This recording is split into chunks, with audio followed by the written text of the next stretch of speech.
ஸ்ரீபெரும்புதூர் அடுத்த வடகால் பகுதியைச் சேர்ந்தவர் குப்பன், திமுக கிளை செயலாளர்.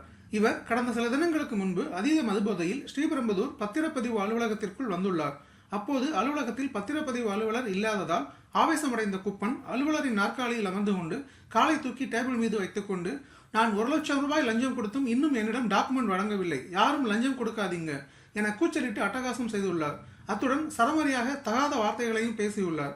இந்த சம்பவம் அலுவலகத்திற்குள் இருந்த அதிகாரிகள் மற்றும் ஊழியர்கள், பத்திரப்பதிவு செய்ய வந்தவர்கள், பொதுமக்கள் என அனைவரின் முன்னிலையில் அரை மணி நேரத்திற்கு மேலாக நடந்துள்ளது.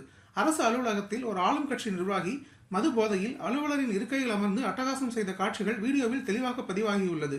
ஒரு கட்டத்திற்கு மேல் குப்பனை எப்படி வெளியேற்றுவது என தெரியாமல் அதிகாரிகளும் அலுவலக பணியாளர்களும் திகைத்து நின்ற நிலையில் கடைசியில் அவரை தாஜா செய்து நாற்காலியில் இருந்து வெளியேற்றியுள்ளனர். இதுபோன்ற விரும்பத்தகாத சம்பவம் நடந்த போதும் ஸ்ரீபெரும்புதூர் பத்திரப்பதிவு அலுவலகம் சார்பில் காவல் நிலையத்தில் எந்தவித புகாரும் பதிவு செய்யப்படவில்லை என்பது பெரும் சந்தேகங்களை எழுப்பியுள்ளது.